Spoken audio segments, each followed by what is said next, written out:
নবী রাসূলদের সাথে মিলিয়ে দিচ্ছে ডক্টর ইউনূস সাহেবকে জামাতে ইসলাম নামক সেই সংগঠনেরই কিছু আতপাগলা বক্তা। আপনারা এই ভিডিওটি দেখুন, কথাগুলোকে শুনুন, তাহলে আমার এই কথাগুলোকে বুঝতে পারবেন কতটা আহাম্মক, কতটা মাথা মোটা হলে নবী রাসূলদের সাথে ডক্টর ইউনূস সাহেবকে উদাহরণ দিচ্ছে। মানে তেল মারারও একটা সীমা থাকার দরকার আছে, চাটকতারও একটা সীমা থাকার দরকার আছে। আসলে জামাতে ইসলামের কথা বলে কোনো লাভ নেই, তারা চাটকতা করার জন্য এক নাম্বার। আগে ভিডিও ক্লিপটা দেখুন, তারপর আমি কিছু কথা বলছি আপনাদের সামনে।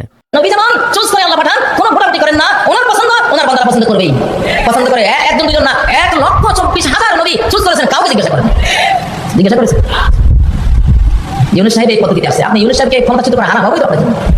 ও আসছে নবুয়ত, নবী যেভাবে আল্লাহ চয়েস করেন ওই সিস্টেমে আসছে। আগামী দিনে এখন ইসলামিস্টরা বলে যে ইসলামরা কবে ক্ষমতায় আসবে, তোমার ক্ষমতায় বসে আছো, টের পাচ্ছ না? নাউজুবিল্লাহি মিন যালিক। আপনারা শুনতে পেয়েছেন কাজী ইব্রাহিম সাহেবের এই বক্তব্যটা। আল্লাহ পাক রব্বুল আলামিন নবী রাসূলদেরকে দুনিয়াতে যেভাবে নবুয়ত দিয়ে পাঠিয়েছে, ডক্টর ইউনূস সাহেবকে ঠিক সেভাবেই ক্ষমতায় বসানো হয়েছে। ইসলাম নাকি ক্ষমতার মধ্যে বসে আছে। ডক্টর ইউনূস সাহেব যখন ক্ষমতায় ছিল, এমন তেলমারা বক্তব্য কাজী ইব্রাহিম সাহেব দিয়েছে। শুধু কাজী ইব্রাহিম সাহেব এমন বক্তব্য দিয়েছে বিষয়টা এমন নয়। আপনারা অনেকেই চিনবেন ভাদাইম্মা আফসারি, অনেকেই ভালোবেসে তারে কমেডিয়ান বক্তা বলে ডাকে। সেই কমেডিয়ান বক্তাও তেল মারতে ভুলে যায়নি। ভিডিও ক্লিপটি দেখুন। রফিকুল্লাহ আফসারি উরফে ভাদাইম্মা, সেও কিভাবে তেল মারছে ডক্টর ইউনূস সাহেবকে। চাটাচাটির অভ্যাস অনেক আগের থেকেই তাদের।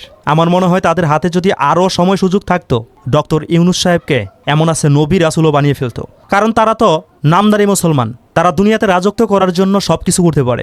আগে ভিডিও ক্লিপটি দেখুন, কথাগুলো শুনুন।